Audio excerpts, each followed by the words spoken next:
বান্ধবী খিদে পেয়েছে, কিছু খাওয়া? আচার নিয়েছি, চিপস নিয়েছি। ফাইনালি আমাদের শপিং ডান। এই সাইডে কত খাবার আছে, এগুলো কিছু খাওয়া? ছিঁড়ে খেতে পারলেই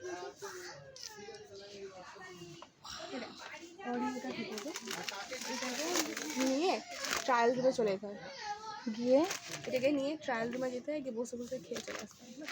ওয়াও, দারুণ আইডিয়া। লোক শুনে ফেললে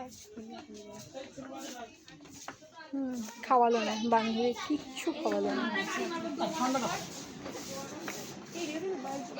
কিছু খাওয়া, মনটা মনটা একটু বড় কর, একটু বড় কর। এত কিছু কিনলাম ওর জন্য, আবার বলছে কিছু খাওয়া। তুমি একটাও আমার না, সব ওর কিপটে। ঠিক আছে, তোকে দেখি দেখি খাবো। কিপটে কিপটে, পেট খারাপ করবে তোর, আমাকে দেখে দেখি আমার অনেক কথা বলে ফেলেছি মনে হয়। হা হা হা। চা, তো টাটা বলে দে, ভালো করে টাটা দে, টাটা।